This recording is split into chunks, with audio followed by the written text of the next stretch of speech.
A ver, veamos. Ahora sí, dice, ya está grabando. Gracias. Cuando paguen esos detalles, recuérdenme, yo no tengo ningún problema. Bien, entonces, ¿se ve la pantalla, el escritorio? La Jóvenes. presentación se ve. Va, ok, bien. Entonces, como les estaba comentando, de eso dijéramos es que la historia económico trata, para ir entendiendo esos hechos que nos van a permitir entender el presente y predecir el futuro.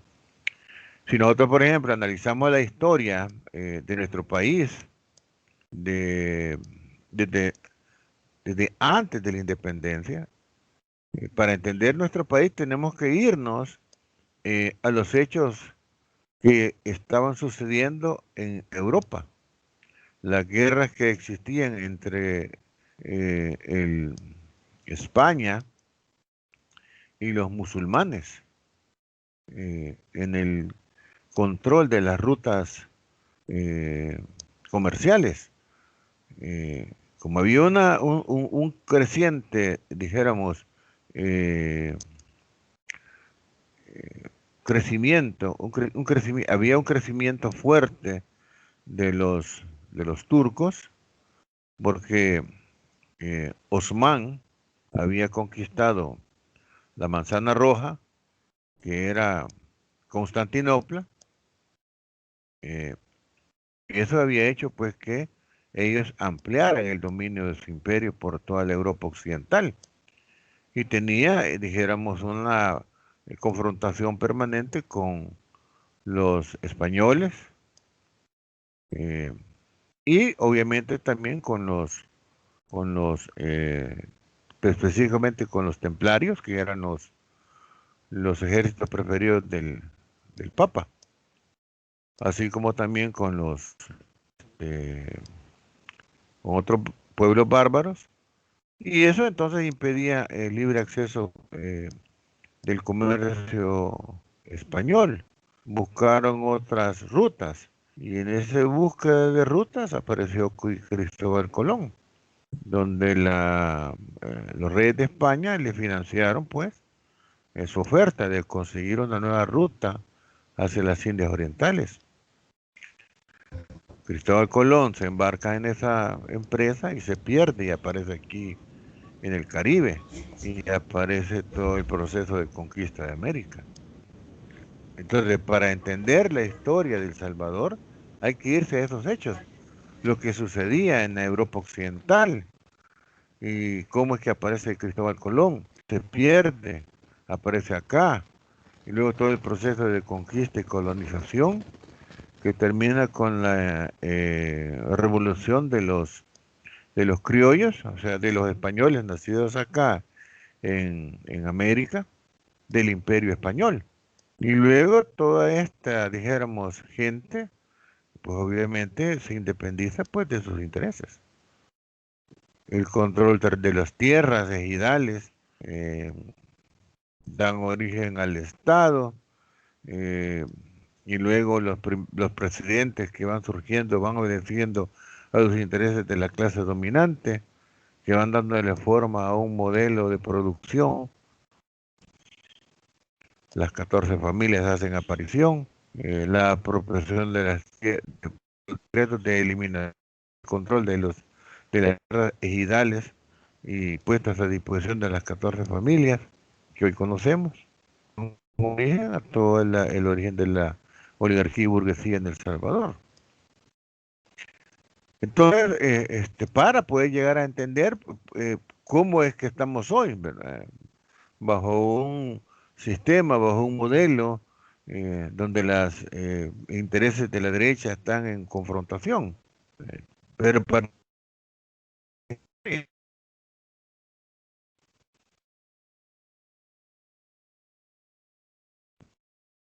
todo lo que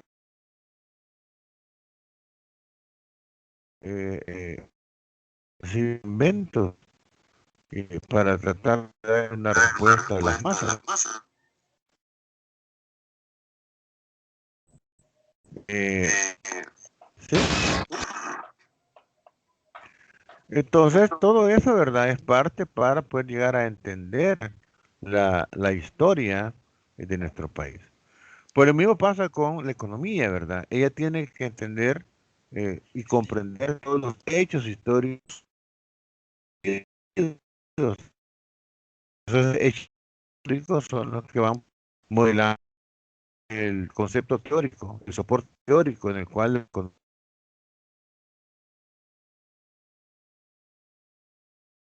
sus principios, sus modelos, sus países, permitir explicar por qué la economía se comporta de esa manera.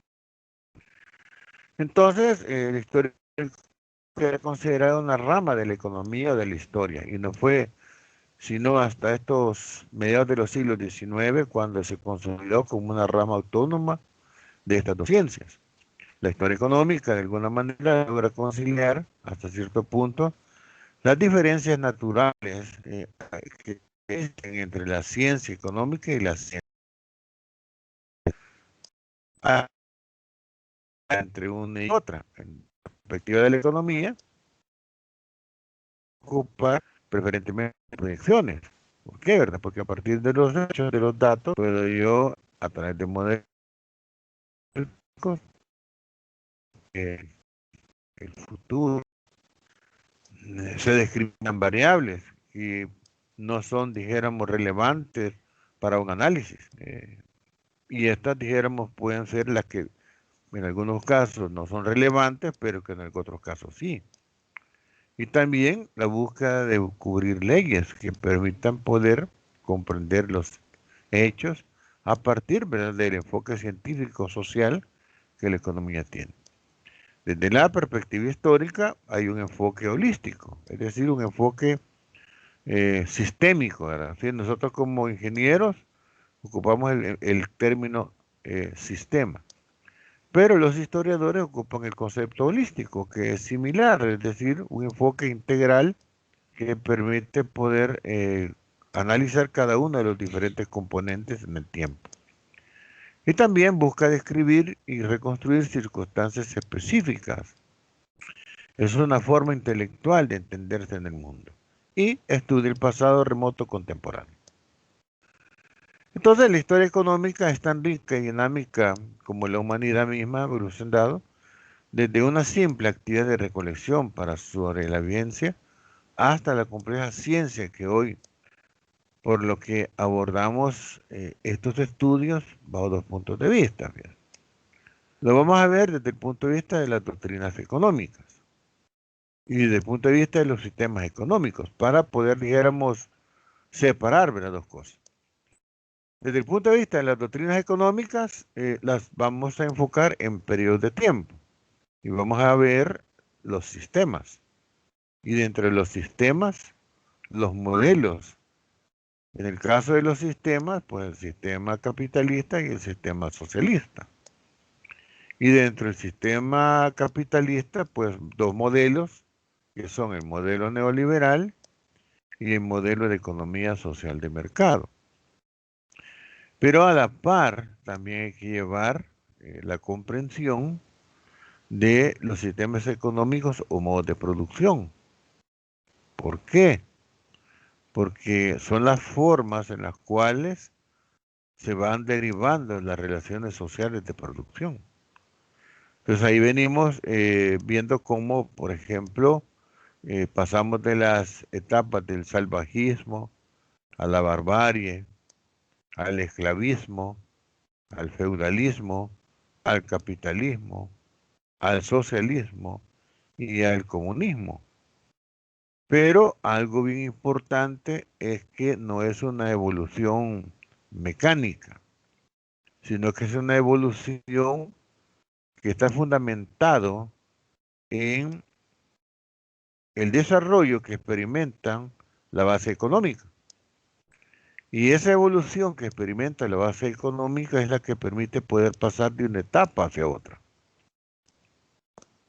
¿Y cómo está constituida la base económica?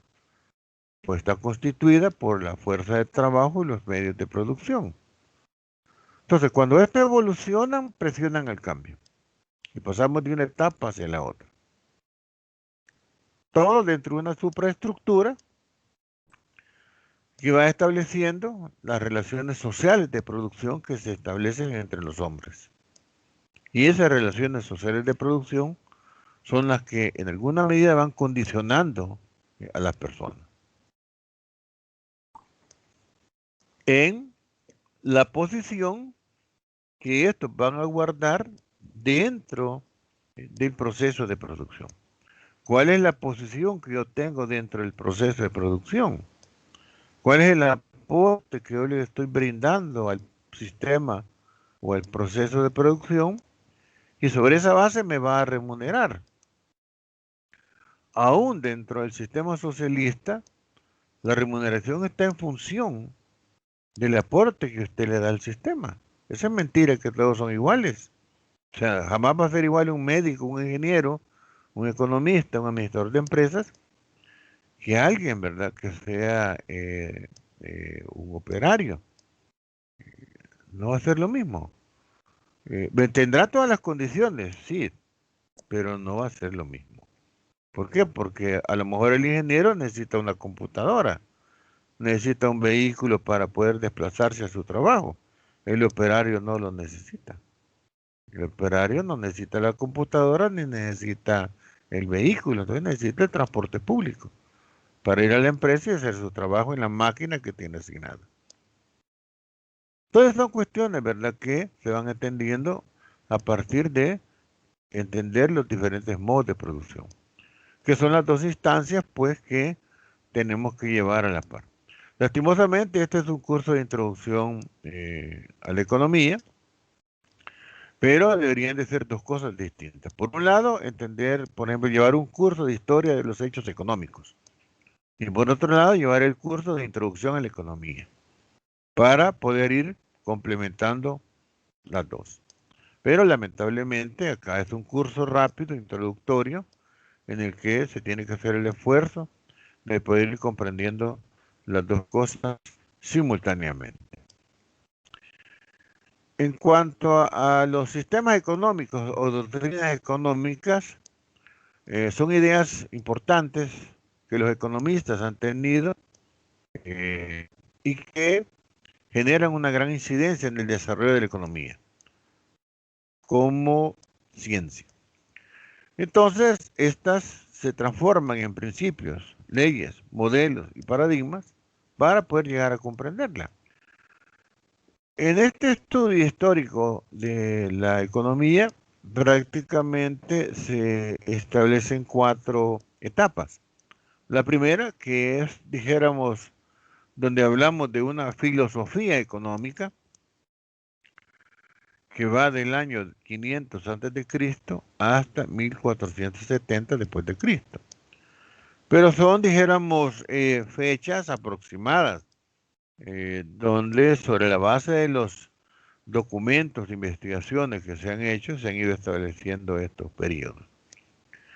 Una segunda fase o etapa es la política económica, que va de 1470 a 1750 después de Cristo. Y una tercera etapa es la economía política, que va de 1750 a 1870. Y finalmente, la etapa 4, que es ciencia económica, que va de 1871 hasta nuestros días. Es decir, para poder llegar a decir la economía es una ciencia, pues han pasado, ¿verdad?, todas estas etapas en las que se ha ido aportando conocimiento para llegar al establecimiento de todo ese soporte teórico de la economía descriptiva que va a permitir la teorización. Y esa teorización va a permitir entonces el establecimiento de las leyes, de los principios, de los modelos, de los paradigmas, para poder formular y afirmar que esas leyes económicas tienen un carácter científico. Y lograr, ¿verdad?, una retroalimentación que permita mejorar los hechos, dijéramos, analizados. Veamos entonces a qué se va a referir nuestra primera etapa del desarrollo histórico, que es la parte filosófica, la parte de la filosofía económica. Señalar que se parte de los siglos 6, 4 y 5, de 6 y 5 antes de Cristo, y no de más atrás, ya que en la comunidad primitiva, en el proceso económico, era muy simple. Se limitaba a la búsqueda de la satisfacción de necesidades de la comunidad. Es decir, que para poder, digamos, ir comprendiendo cuáles son esas relaciones sociales de producción, desde el punto de vista de la historia económica, eh, se parte, ¿verdad?, ya tanto más eh, eh, avanzada en el tiempo, no tanto en las etapas del salvajismo y la barbarie, porque son, dijéramos, situaciones de más de sobrevivencia, donde todavía no hay, dijéramos, una conformación de tribus y de clanes que permitan poder, dijéramos, asignar tareas específicas. Cuando ya el ser humano se agrupa en comunidades o en hordas para separar actividades, es cuando empezamos a hablar de la primera división del trabajo. Y eso ya permite entonces entender que el ser humano ha evolucionado. Y entonces se empiezan a establecer las primeras relaciones sociales de producción. Ahí es donde ya empezamos a analizar no solamente la parte de los sistemas económicos, sino que también los modos de producción. En esta etapa se asientan las relaciones sociales de producción bajo un sistema esclavista. Hay un sistema bien definido. ¿Quiénes son los esclavos? ¿No? ¿Y quiénes son los dominantes? Hay una relación bien definida, bien establecida, de roles que cada uno tiene que desarrollar. Con el apogeo de la filosofía griega y romana y con sus filósofos, eh, son los que se ocupan de estudiar esta actividad económica y poder llegar a establecer esas relaciones sociales que permiten que la sociedad se mantenga funcionando de una manera estructurada.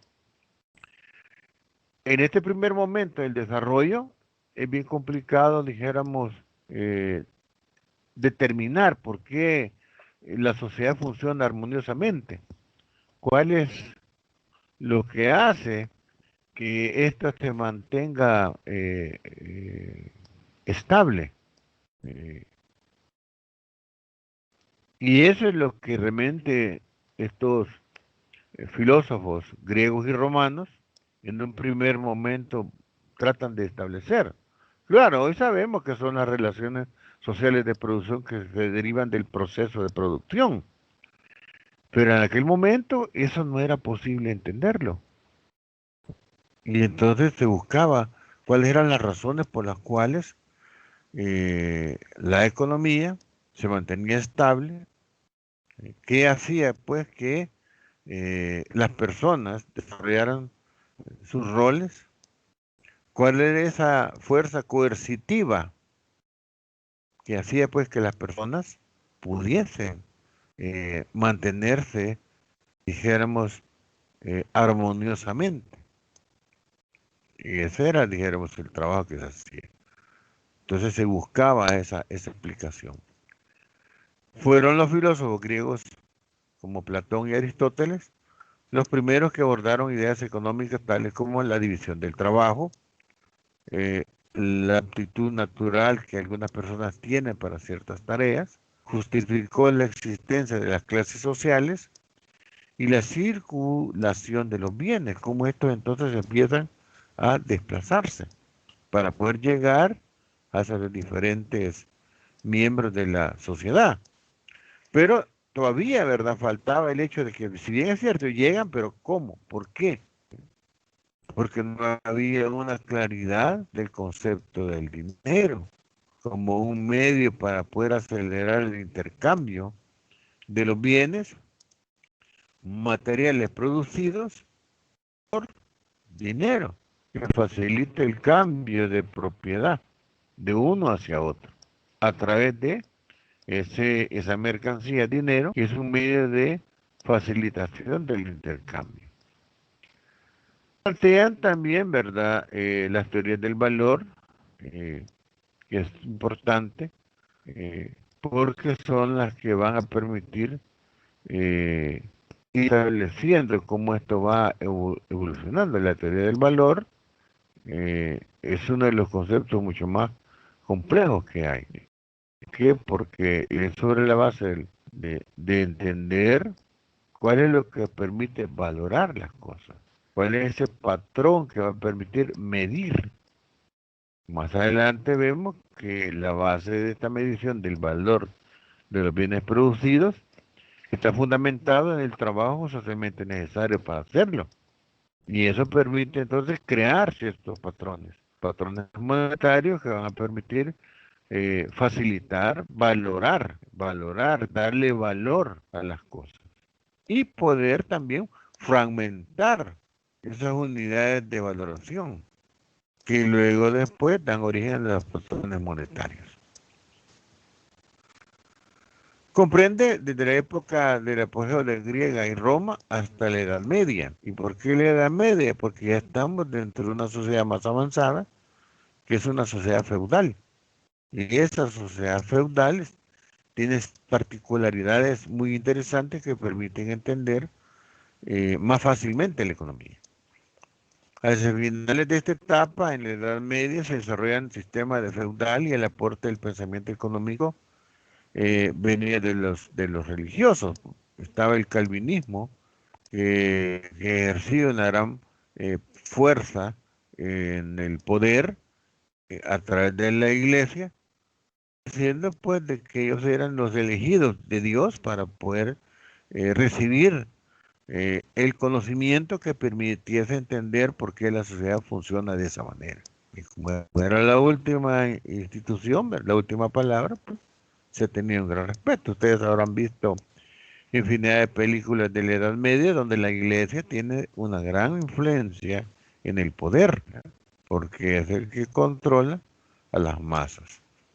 Por su parte, los romanos abonan poco, más bien dan continuidad a todo el aporte que los griegos, como centro de pensamiento, habían estado generando. Plinio, ¿verdad?, que era un filósofo, pero que se había, dijéramos, más orientado al tema de la tenencia de la tierra, y Cicerón aportan en la importancia de la agricultura y veían el oro como un instrumento de cambio, es decir, los metales preciosos empezaban a tener un papel importante. Ya lo habían tenido a lo largo de la historia, más adelante lo vamos a ver con la colonización en América, como España se vuelve un centro de poder, después de estar quebrado por la guerra con los turcos, se logra volver un centro importante a través de la usurpación de todos los metales preciosos que toma de América. Y se vuelve un centro del comercio internacional de la Europa occidental.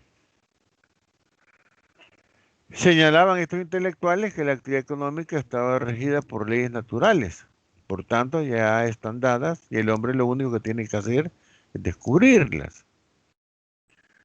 ¿Qué características tiene esta etapa? Bueno, su objeto de estudio son las actividades naturales de subsistencia como la agricultura y la ganadería y la pesca. Es decir, no hay otra actividad más allá de eso, o sea, no podemos hablar de industria.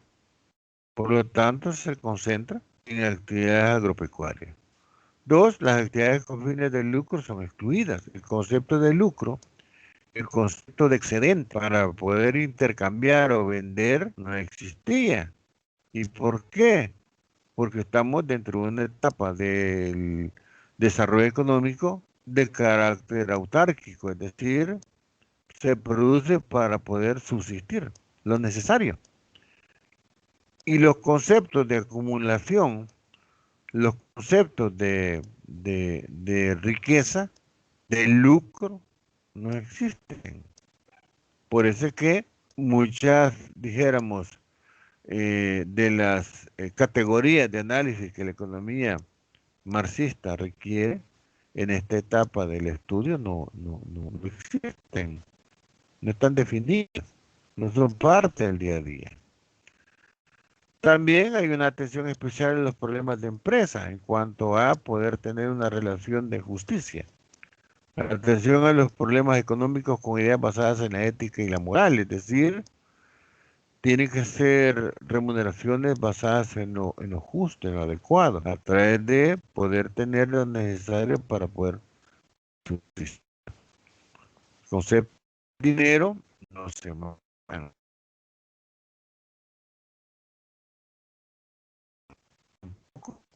Que no hay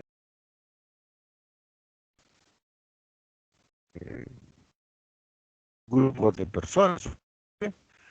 Pero la misma comunidad para la caza, la pesca,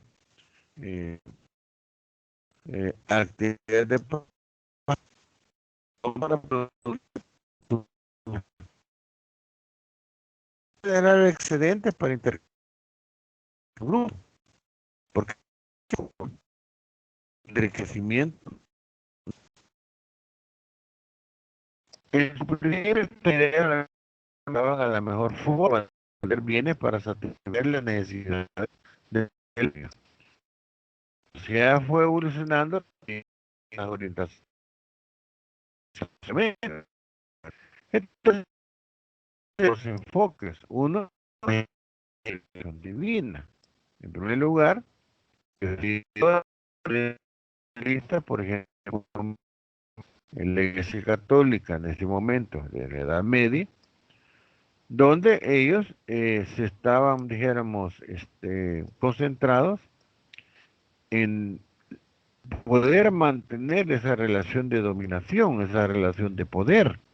Y esa relación de dominación y de poder era lo que les permitía poder afirmar a ellos mismos que ellos recibían el conocimiento directamente de Dios. Las otras eran las ideas de orden económico. Actuaban por razonamiento. Por ejemplo, tenemos a los filósofos griegos que dictaminaron principios de economía natural y leyes morales como el castigo a la ganancia excesiva. Ya había, dijéramos, ciertas regulaciones, pero ese era el otro enfoque. Es decir, para poder llegar a entender los principios que rigen la economía, en ese momento estaban las ideas de revelación divina. Yo, como dirigente de la iglesia, recibo el conocimiento directamente de Dios, los calvinistas. Pero por otro lado estaban los laicos, pero entonces estos decían, no, a través del conocimiento tenemos que buscar la verdad, que puede estar dentro o fuera del sujeto de estudio. Y es donde estos filósofos como Aristóteles se les atribuye primero el planteamiento del problema económico y la primera división del estudio de la economía, que fue, dijéramos, ya la primera manera de poder ir entendiendo de que debería haber un área específica del conocimiento para entender la economía como tal. Surge en tiempos posteriores, al final de esta etapa, la doctrina escolástica, ¿verdad?, que era la que estábamos haciendo mención, en la que ésta hacía énfasis que había que conciliar la fe con la razón. Su base es la condena a la usura, porque es lo bien por Dios, el principio de salarios justos y precios justos, y obviamente todo esto es los aportes que la iglesia da a través de Santo Tomás de Aquino, que es un personaje que da mucho aporte, dijéramos, a través de esta justicia social, en la que esos principios que él en su momento abordó para buscar equidad y estabilidad en la sociedad, en el modelo de economía social de mercado, cuando uno de los actores que entra en ese modelo es la iglesia, se toman estos principios de Santo Tomás, que son los salarios justos, precios justos y un trabajo digno. ¿Ya? Entonces, no son cuestiones que sucedieron y se olvidaron, no, sino que estos aportes vinieron a bajarle presión a la explotación que en ese momento se daba, derivado de las relaciones sociales de producción prevalecientes en la Edad Media. Una etapa ya no, sino que ya un poco más evolucionado, pero igual, si el siervo quería tener protección del señor feudal, tenía que pagar tributo, tenía que trabajarle la tierra para defenderlo de, de las amenazas externas. Pero había toda una explotación. Entonces Santo Tomás plantea estas medidas para suavizar, para bajar presión a esas asimetrías que se daban, ¿verdad?, en aquel momento. Y que todavía se dan, pero de una manera un tanto más refinada. En la política económica, que refleja las condiciones del capitalismo comercial, ¿eh? Entre los antecedentes que hicieron posible el desarrollo del mercantilismo tenemos, en primer lugar, el descubrimiento, descubrimientos marítimos y colonización. El descubrimiento de América. ¿Derivado de qué? Derivado de la búsqueda de nuevas rutas comerciales para evitar, si era por vía terrestre, el asalto por parte de los turcos a las caravanas españolas. Y si era por tanto ingleses como holandeses, que eran, dijéramos, las flotas navales más fuertes. Sin embargo, habían marinos, ¿verdad?, que se dedicaban al pillaje. Entonces, las rutas comerciales marítimas y terrestres de los españoles para llegar a los centros comerciales de la época eran amenazados por los turcos. Entonces, Colón, ¿verdad?, se encarga de buscar una nueva ruta. El tipo se pierde, viene a aparecer acá al Caribe, conquista América, coloniza y conquista América. Aparecen todos estos señores como Hernán Cortés, y Pedro de Alvarado, que son los que la corona les encomienda esta conquista, y son los que, dijéramos, se encargan de tener control territorial al someter a las tribus de América. Y eso obviamente es algo importante, ¿verdad? Porque genera un nuevo escenario, una nueva condición a lo que estaba sucediendo en Europa Occidental. Entonces se genera un florecimiento del comercio. Se desarrolla el desarrollo del enfoque protestante y también, ¿verdad?, se da esa etapa de oro del Renacimiento. Las cruzadas religiosas de Europa, ¿verdad?, donde los caballeros templarios, ¿verdad?, que son los ejércitos preferidos del Papa, amplían sus operaciones en toda la parte del control territorial de los turcos, que recién habían conquistado Constantinopla, que ya les había hecho mención, y que obviamente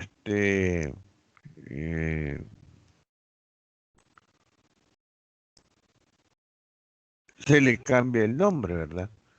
De Constantinopla a, ¿cómo se llama esta ciudad? A la ciudad esta de Turquía. Se le cambia el nombre de Constantinopla a... Ayúdenme, ya me olvidó el nombre de la capital. A Estambul, correcto, gracias. Se le cambia el nombre, ¿verdad? De Constantinopla a Estambul, que es lo que hoy conocemos nosotros. Pero el origen es esa, ¿verdad? Cuando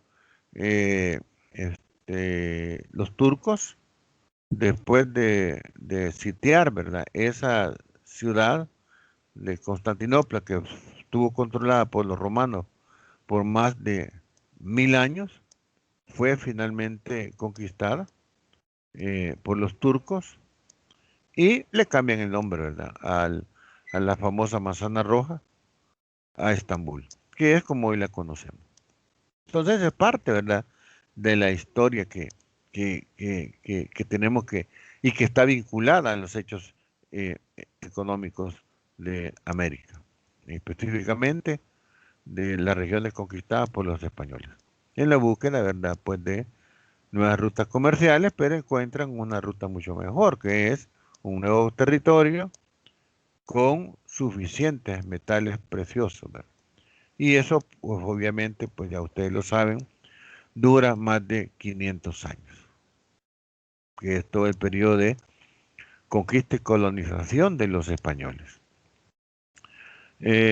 Hubo una destrucción del sistema feudal e ideas medievales en la época, ¿verdad? Estamos en la parte de la política económica, aparecimiento de estados nacionales modernos, es decir, cuando ya aparece el concepto de Estado Nacional, en esta etapa de la política económica, estamos entonces hablando del nacimiento de los primeros estados nacionales, es decir, estados que requieren para su funcionamiento de recursos económicos para poder funcionar. Y si hablamos de recursos económicos para poder funcionar, entonces estamos hablando de tributación. Quiere decir entonces que ya para esta época ya hay un concepto claro del dinero, con un medio de intercambio, con un medio de acumulación, y que obviamente se tiene que pagar un tributo para poder llegar a sostener el gobierno que va a administrar ese estado. Hablamos ya entonces de políticas fiscales. Estamos hablando de instituciones públicas que administren el Estado y para ello requieren recursos. Estamos hablando ya de instituciones que se encarguen del mantener el orden y la seguridad. Es decir, empieza, ¿verdad?, ya a pasar de la estructura de los feudos, de los burgos, a los estados como nación. Entonces ya eso va, dijéramos, en una evolución mucho mayor que la que teníamos en los orígenes, ¿verdad?, de la Edad Media. Vínculo del Estado con economía comercial y desarrollo del capitalismo, del capital en concepto de dinero. Así como también que en esta etapa no habían filósofos religiosos, sino más bien hombres que se dedicaban a la política, milicia y otras actividades. Es decir, sí es cierto, ¿verdad? Habían instituciones de la iglesia, pero ya en esta etapa era un poco más fuerte, dijéramos, el papel que ciertos personajes con instrucción, con formación académica, aportaban más para tratar de entender por qué es la razón de las cosas. Ya estamos hablando de estados nacionales, de gobiernos que van a administrar un estado y que eso pasa por instituciones, pasa por una serie dijéramos, de aspectos que requieren de formación académica para poder controlar, ya dijéramos, algo mucho más complejo. Eran ellos los que dirigían la economía o asesoraban a los gobernantes sobre aspectos económicos. Es decir, todos estos que tenían la formación académica.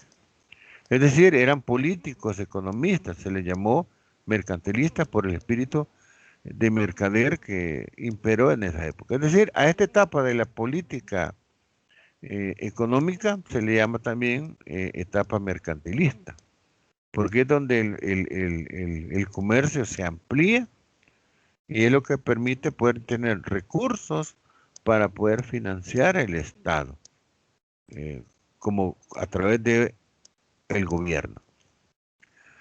Entonces, todas las actividades, ¿verdad?, económicas ya en esta etapa son con el fin de lucro, totalmente distinta en la parte filosófica. No había lucro, sino la subsistencia. Eran economías autárquicas. Acá no, acá la cosa cambia. Acá el propósito es el lucro, el beneficio, ganar. Y para ello, obviamente, pues hay que, digamos, tener mercados ampliados, que es lo que estos están haciendo. ¿Qué características podemos identificar? En primer lugar, pasar de una economía natural a una economía de tráfico. Y toma importancia los conceptos de mercancía, comercio y dinero. Es decir, pasamos de una economía que estaba concentrada, ¿verdad?, en el autoconsumo a una ampliada a partir de las redes comerciales. Esta doctrina nacionalista, por lo que el Estado es el encargado de la dirección de la economía. Por eso es que se habla del aparecimiento de los estados nacionales, porque a partir de ahí se crean instituciones donde ya se crean estados y esos estados representan a un conjunto de personas interesadas en lucrarse y prosperar y fortalecerse. Entonces ya es un enfoque totalmente distinto. El comercio exterior es más importante. ¿Por qué? Porque eso es lo que genera ingresos para poder, dijéramos, fortalecerse. Y se debe atesorar metales preciosos para tener un Estado poderoso. Ahí es donde se le empieza a dar una supremacía al valor del dinero, porque este permite entonces entender que genera poder. Entonces, desde la perspectiva del Estado, el comercio internacional permite atesorar dinero, permite atesorar metales preciosos. Eso hace entonces que también aparezca un concepto nuevo, que es la balanza internacional de pagos. Y aparece la materia insumo producto, un aporte de Lontiev para poder registrar todas esas cuentas que el Estado tiene con el resto del mundo y buscar que se den saldos positivos, es decir, que vendamos más de lo que compramos. Y si vendemos más de lo que compramos, entonces vamos a generar acumulación.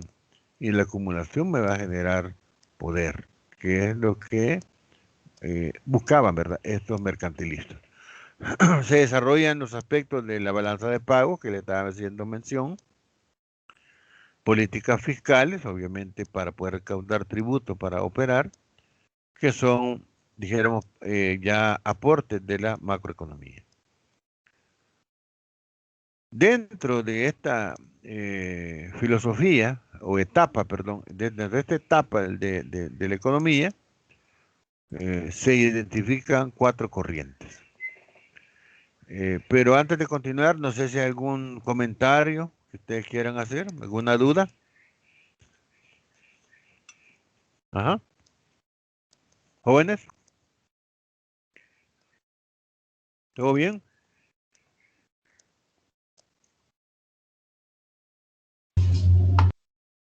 Ingeniero, esta diapositiva está en la plataforma. Esa la voy a subir hoy. Voy a subir la diapositiva y voy a subir el video. Muchas gracias, ingeniero. Ok. Ingeniero, mire, yo Sí. tenía, o sea, quería preguntar si se podía hacer como un tipo de afirmación, o sea, Sí. mientras van avanzando las etapas de la economía, por decirlo de alguna forma, Sí. el objetivo principal se va formando y o sea, se puede afirmar que el objetivo principal va siendo lucrarse, o solo es como Dijéramos, uno de los motivos. no, sino que ese es uno, porque depende, dijéramos, del, del enfoque, ¿verdad? Porque la riqueza siempre se va a generar. ¿Ya? O sea, cuando entramos a los procesos de producción, se van a generar bienes y servicios y se va a generar riqueza. Pero el punto es, esa riqueza va a ser privada o va a ser colectiva. Desde el punto de vista del sistema capitalista va a ser privada. de quien la genera. Desde el punto de vista socialista, el Estado se apropia y en teoría él distribuye equitativamente. Ujú. Sin embargo, en ambos casos se produce, dijéramos, excedente. Ese excedente genera riqueza. Pero el punto es cuál es el destino final de esa riqueza. Si va a ser privada o va a ser colectiva.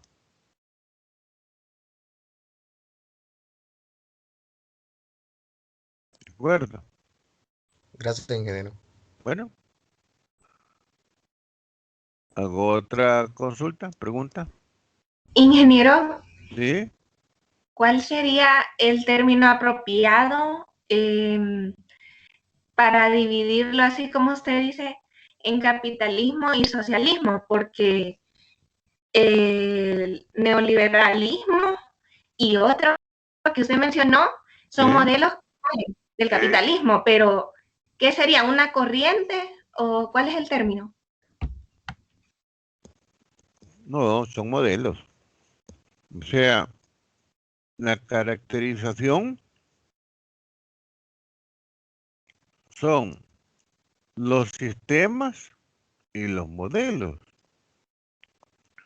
Los que van cambiando son los modelos. Nosotros vivimos dentro de una zona de influencia de los Estados Unidos.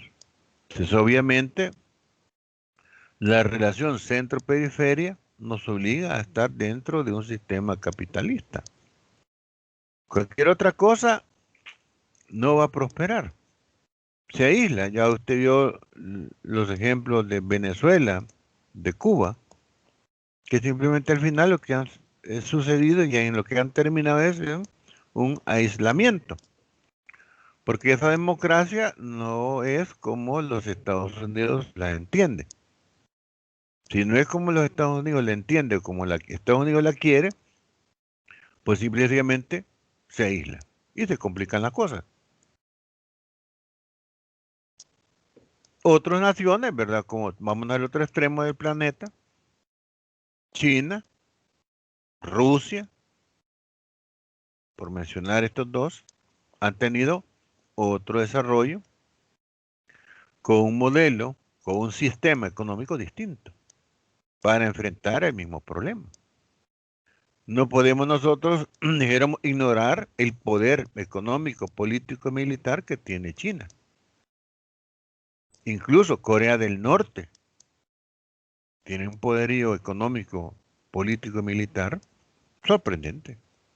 La Rusia, pero que lamentablemente la URSS, la Unión de Repúblicas Socialistas Soviéticas, se, dijéramos, separó.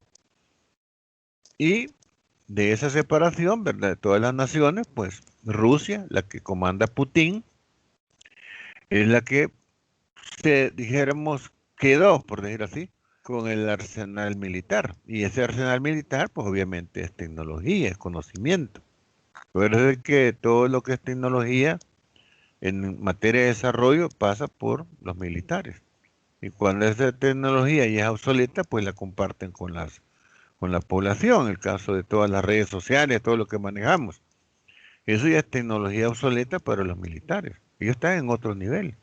Dentro de unos 10, 15, 20 años tal vez tengamos acceso a lo que ya van a descartar como estratégico. Entonces lo que se va dando son, dijéramos, sistemas y modelos. Dentro de los modelos hay corrientes.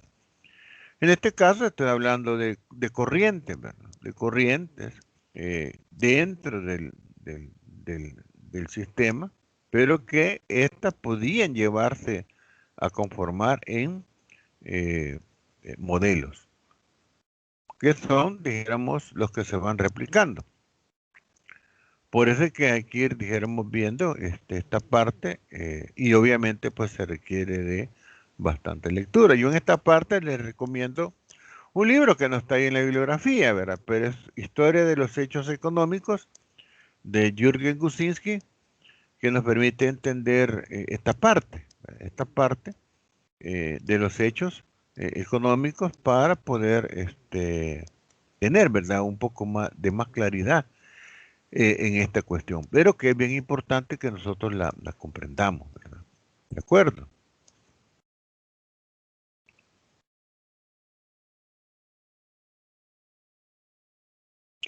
¿Algún otro comentario, jóvenes?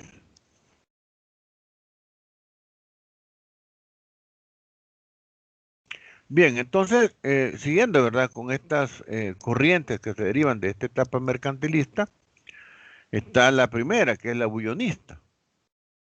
Esta se da en España y Portugal, pero principalmente en España, porque acá hay dos situaciones que se tienen que ir tomando en cuenta.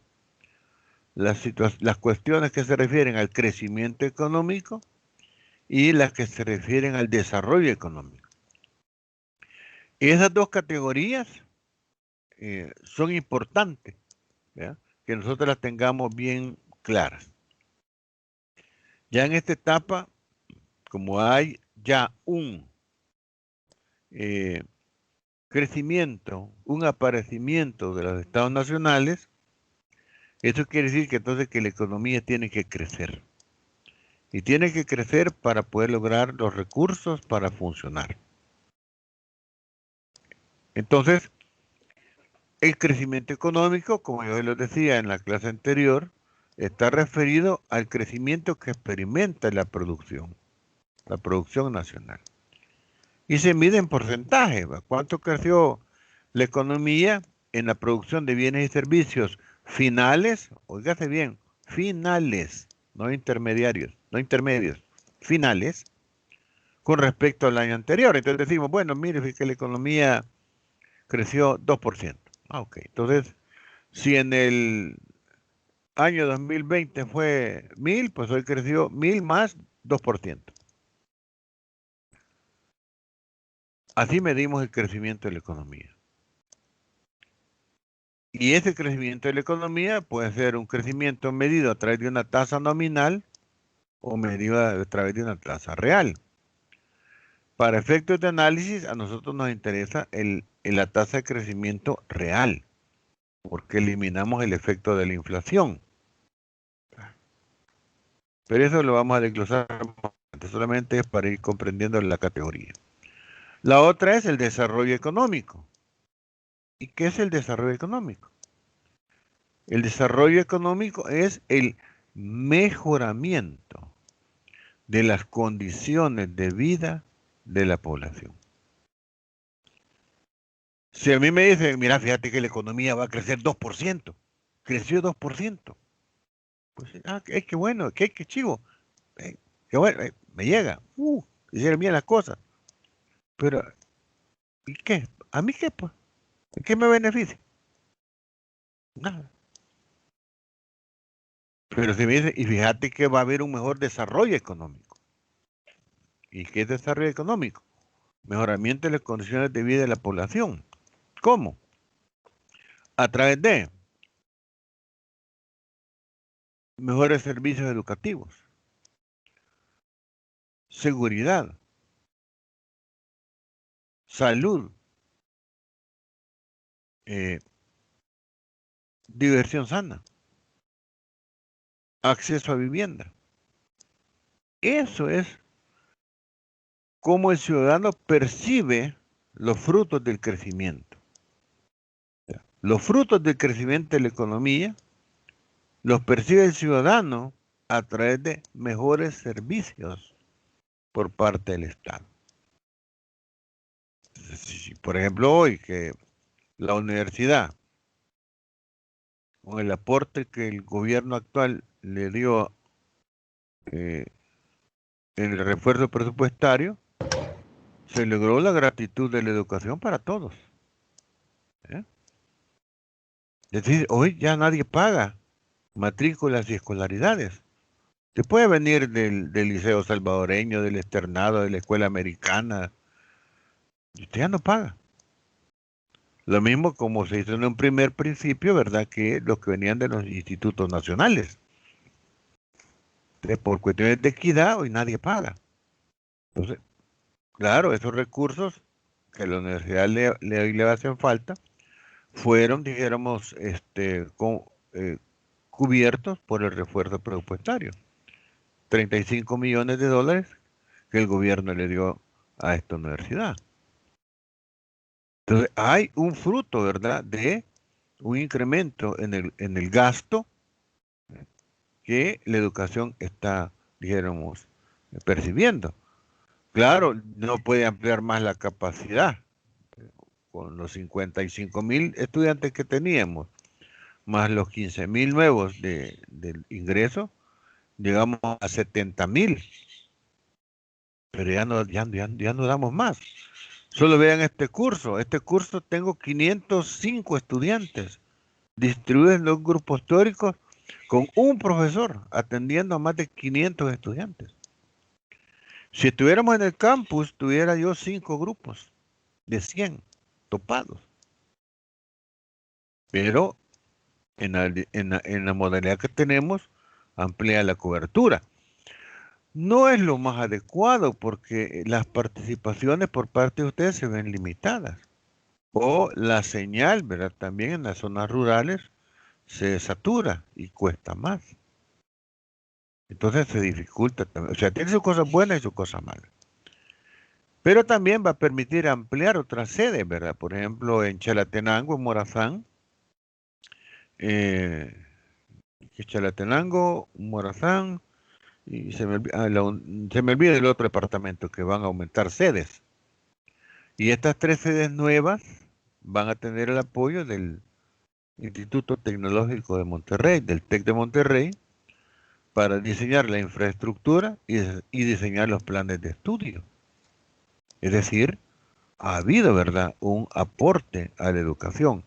Y eso lo va a percibir la población porque las sedes que funcionen en Morazán y en Chalatenango van a abrir y los estudiantes que entren no van a pagar ni matrícula ni escolaridad.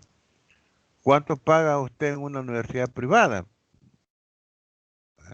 Pues todo ese dinero el padre de familia se lo va a ahorrar y va a permitir entonces que hoy el estudiante se dedique realmente a estudiar. Donde su problema es estudiar, no otra cosa. Ya en la casa, de alguna manera, pues se resuelve el problema de los alimentos. El problema con esta modalidad se resuelve mucho el problema del transporte. De hecho, este era un paso que la universidad lo tenía que dar. Y como que la pandemia nos dio un empujón, ¿verdad? En que lo haces o lo haces. Porque ya se estaban haciendo las consultas y muchos docentes estaban que no, que la tecnología, que la complicación, que no tengo tiempo para recibir el curso. Hoy con la pandemia fue o lo haces o te vas.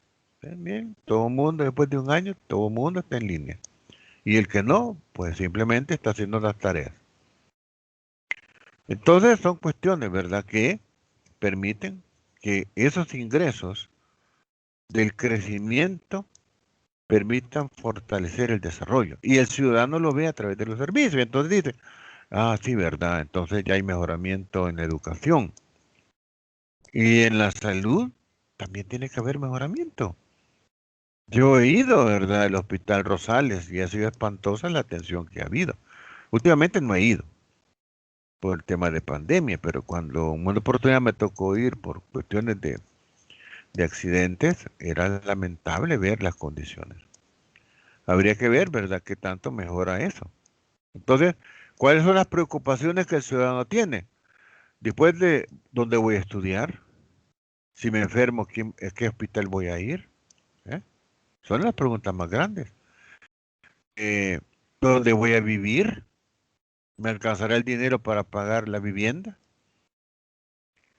Esas son las instituciones que se tienen que fortalecer. La educación, salud, vivienda, que son las 3 fundamentales, ¿verdad?, que el ser humano requiere para poder sostenerse en el tiempo y en una sociedad de manera digna.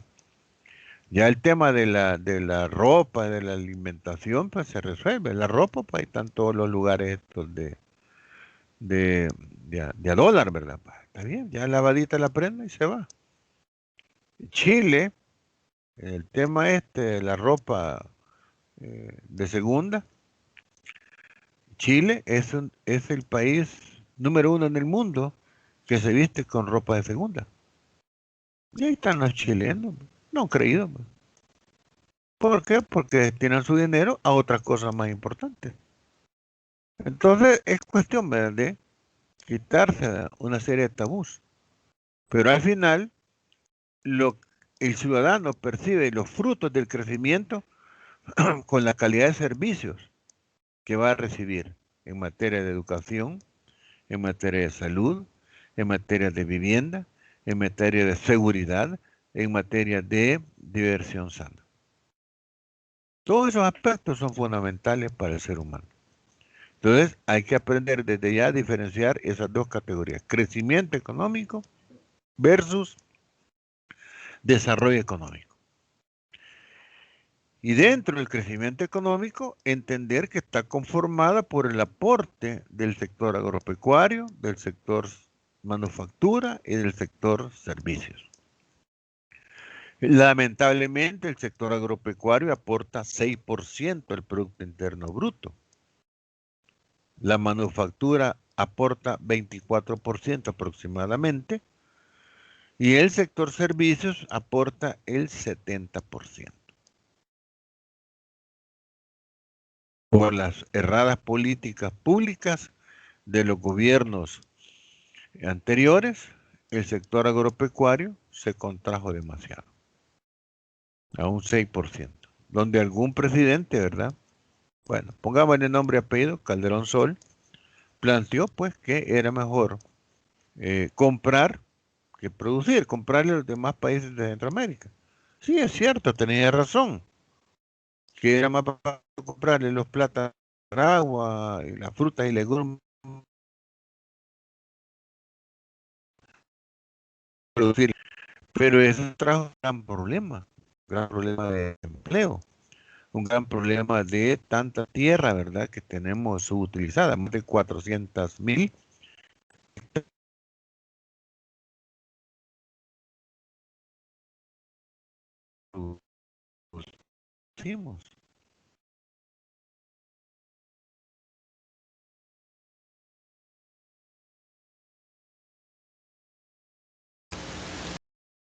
Ya les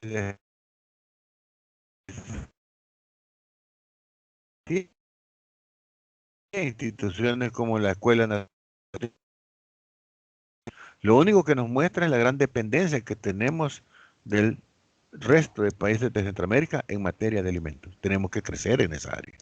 Ojalá, ¿verdad?, que este gobierno haga algo, ¿verdad?, por incrementar la actividad económica del sector agropecuario.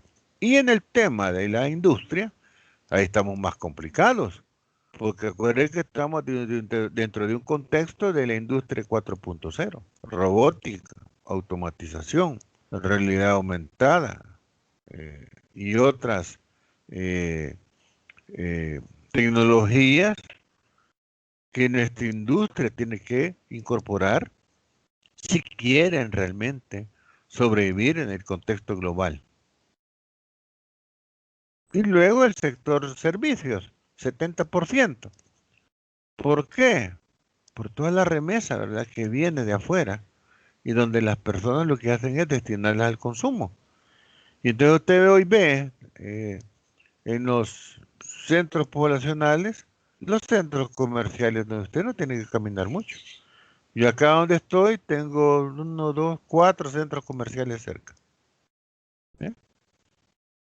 Tengo Multiplaza, la Gran Vía, tengo otros 2 nuevos que han instalado aquí por la zona de la San Benito, el Metrocentro, una cantidad de centros comerciales, donde uno ya no necesita ni caminar, ¿va? O sea, tú agarras el teléfono y pide las cosas, se las llevan, consumo.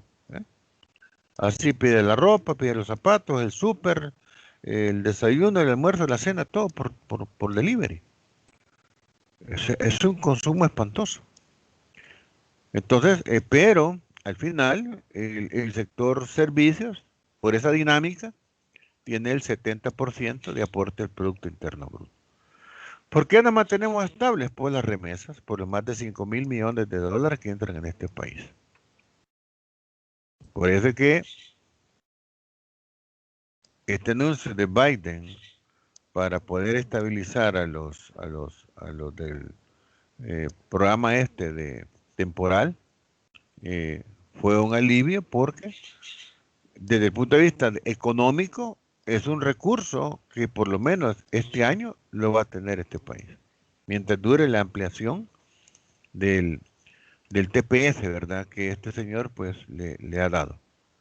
Del otro modo, con la administración Trump, prácticamente este año para afuera. Pero no, hay una ampliación, entonces eso permite que esos 5.000 millones de dólares y un poco más sigan entrando en la economía y estabilice. Por eso es que el sector servicios se ve fortalecido. Bien, sigamos, ¿verdad? Porque aquí los comentarios se hacen largos. Luego está la etapa mercantilista. Esta era la bullonista, el tema de la acumulación del dinero como sinónimo de poder. Y sinónimo de crecimiento y desarrollo, que son lo que estamos analizando. En el mercantilismo, ¿verdad?, que era Inglaterra y Holanda, Thomas Moon plantea que el comercio es la base del crecimiento y debe de haber un saldo positivo, que la exportación sea mayor que la importación. Los colbertistas en Francia, que es un pensamiento y un aporte de Juan Bautista Colbert, dice que la base de la economía era la autosuficiencia en la industria. Es decir, para los franceses, la industria es la clave del crecimiento y del desarrollo. Claro, ellos no tenían, ¿verdad?, la riqueza que tenía España y Portugal de todas las conquistas que habían hecho en América. Entonces, obviamente, Francia tuvo que desarrollar su industria. Inglaterra y Holanda, aprovechando las flotas navales, que eran las más poderosas que existían, fueron las que decían, no, mire, que el comercio, ¿verdad? ¿Por qué? Porque eran los que transportaban las mercancías a través de los océanos, a través de los mares. Y eso hace entonces que ellos fueron protegidos. Y dicen, bueno, mira, aquí el comercio es la base. Y luego están los cameralistas, los alemanes, ¿verdad? Donde ellos dicen que el crecimiento y el desarrollo, según von Hornig, están fundamentados en las buenas finanzas públicas, o sea, en la buena administración de los recursos públicos y en el fortalecimiento de las instituciones. Fíjate, ellos iban mucho más allá. Sí, está bien, ¿verdad? Yo te acepto que el crecimiento y el desarrollo sea importante, atesoramiento de metales preciosos, el comercio, la industria. Pero más importante es la buena administración de los recursos públicos. Miren, yo en este país me voy a alegrar el día que anuncien que el Bundesbank va a ser un asesor en materia de administración pública en este país. Porque el Bundesbank ha sido una de las instituciones más fuertes en el mundo para poder garantizar la buena administración de los recursos. Y esa buena administración de los recursos permite crearle las condiciones al sector privado para que éste se desarrolle y crea las condiciones necesarias para que los ciudadanos puedan desarrollarse dentro de la economía. Pero cuando los recursos no se utilizan adecuadamente, los países o los pueblos no crecen. ¿Cuánto es la recaudación fiscal en este país, señores? No son 100 pesos. Hablamos de más de 4.000 millones de dólares de recaudación que el Estado administra para poder financiar los distintos proyectos públicos, privados y sociales. Pero si estos se administraran adecuadamente, entonces las cosas fueran distintas. Ojalá, ¿verdad?, que este señor que anuncia tanto una buena administración de los recursos, lo haga. Y no vayamos a tener una gran sorpresa como la que tuvimos con Mauricio Funes, ¿verdad? Que todos creímos que el tipo iba a hacer un buen trabajo y al final, pues, salió peor, ¿verdad?, que los otros, ¿verdad? Entonces, ojalá que no nos vayamos a equivocar y que este señor haga lo que va a hacer. Si no, pues realmente seguimos, ¿verdad?, en la misma situación en la que nos hemos encontrado en los últimos 180, casi en los 199 años, ¿verdad?, porque el otro año cumplimos 200 años de disque independencia. Bien, ¿comentarios, jóvenes?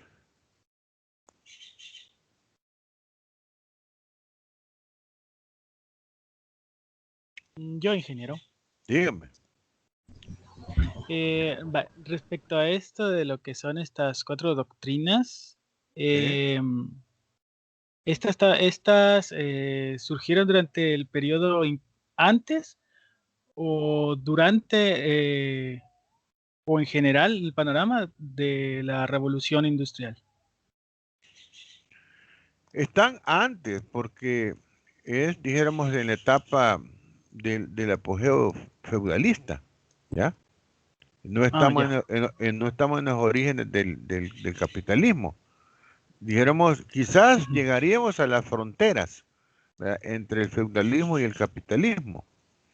Porque cuando ya, dijéramos, la revolución industrial se da, es cuando ya tenemos montado el sistema capitalista. Ya, dijéramos, los liberales dijéramos, aportado todo el soporte teórico que le da vida al sistema capitalista. Estamos hablando de David Ricardo y Adam Smith. Y por ahí, ¿verdad?, unos aportes de Thomas Malthus, pero más que todo, David Ricardo y Adam Smith son los padres, ¿verdad?, del capitalismo, porque son los que establecen los fundamentos de la doctrina liberal. Pero eso ya es al final dijéramos, de la etapa feudal y al inicio de la etapa del capitalismo.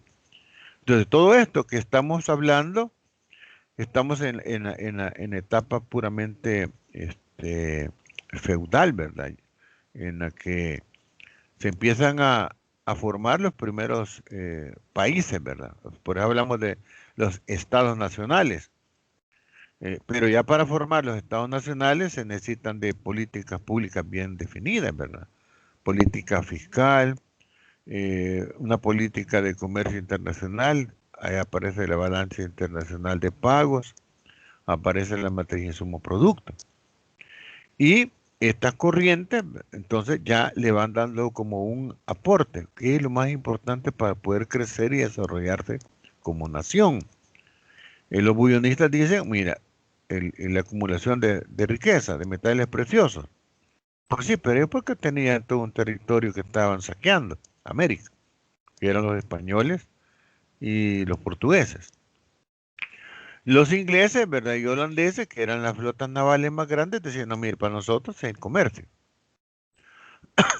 Para los franceses, que no tenían ni riqueza ni flotas navales, la industria.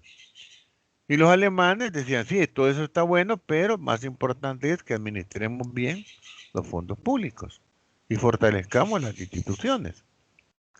Entonces, todo esto como la antesala, ¿verdad?, para poder entonces entrar ya a una etapa más superior, que es el capitalismo. Abandonamos el sistema feudal y entramos al sistema capitalista.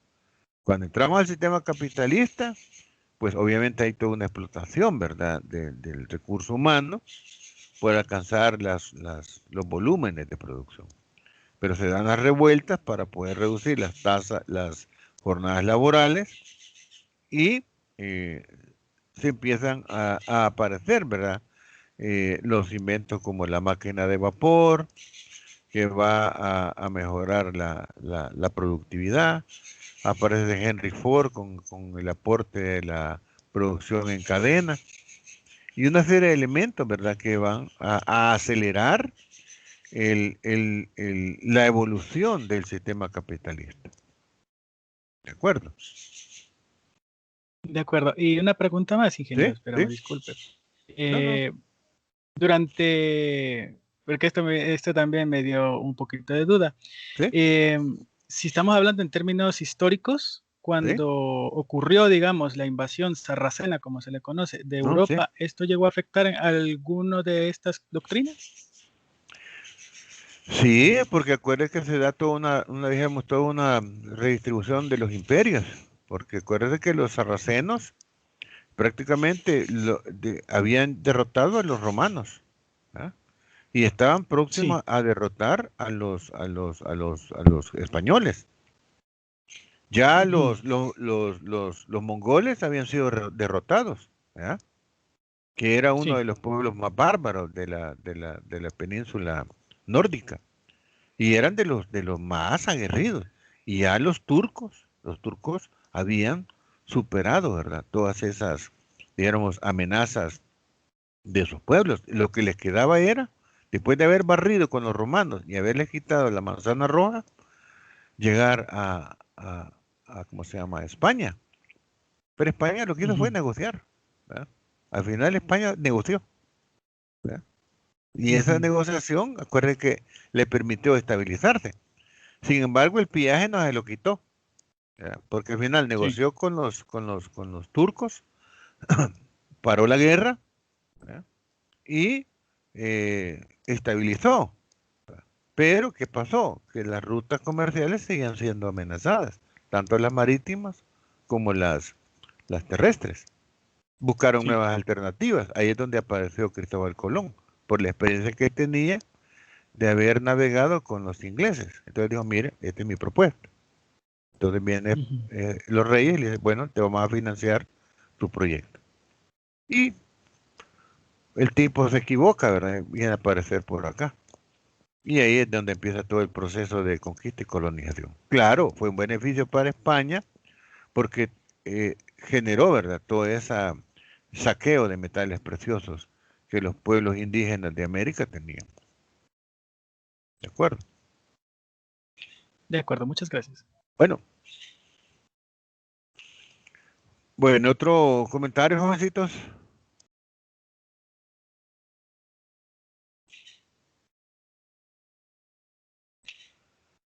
Bien, entonces, si no hay más, nos iríamos quedando por acá, ¿verdad?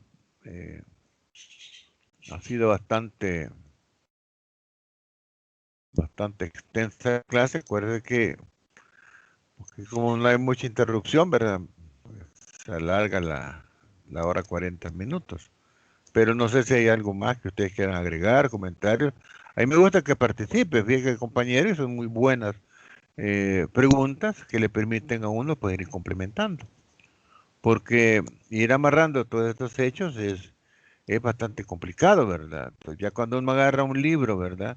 De historia, entonces, ya va uniendo los detalles, ¿verdad? Yo esta parte histórica tuve suerte de tener como maestro a Héctor Lindo, un gran historiador. Eh, y él nos contaba la historia como que era película. Entonces nos quedamos,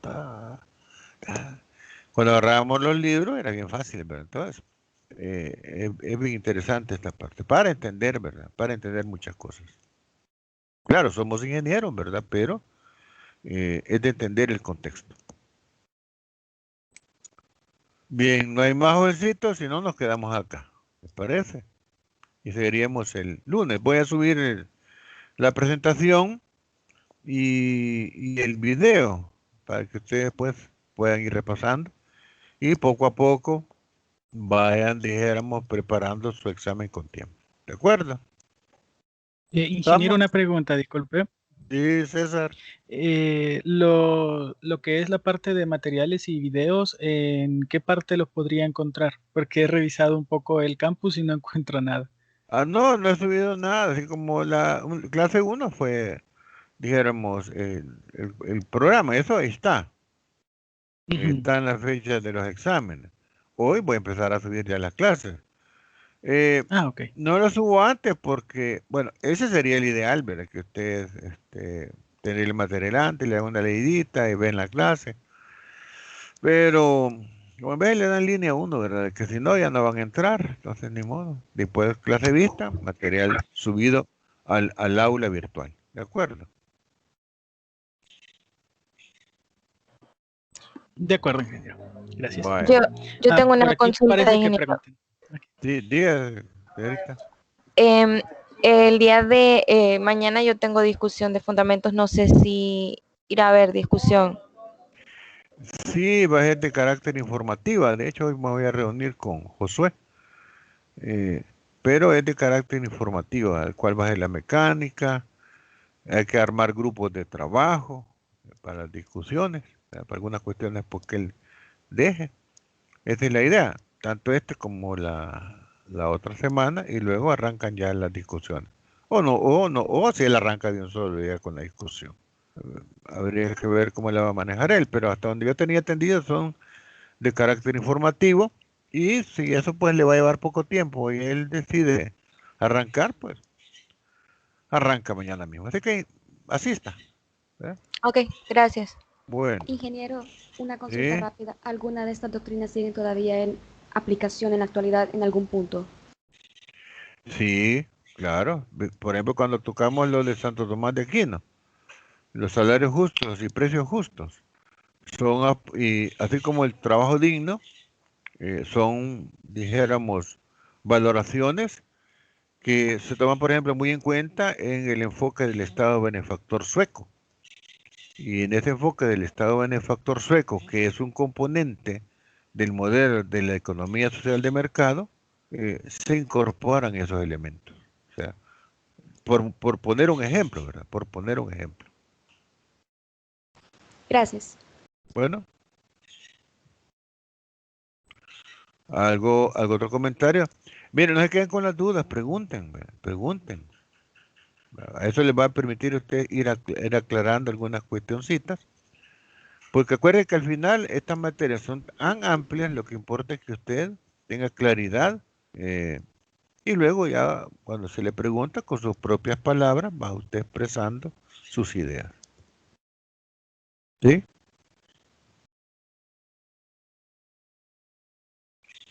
¿No hay más? Bueno, entonces nos quedamos acá y nos veríamos el día lunes. ¿De acuerdo, jóvenes? ¿Les parece? De acuerdo. Bueno, ingeniero, Ah, está Gracias, bien. ingeniero. Muchas pues, gracias. jovencito. Gracias, Bueno, ingeniero. ingeniero, gracias. Gracias. Gracias, buen Ah, día. Muchas gracias. Gracias, ingeniero. Feliz día. igual, feliz Muchas gracias, día. ingeniero. Bueno, Gracias, ingeniero. bueno.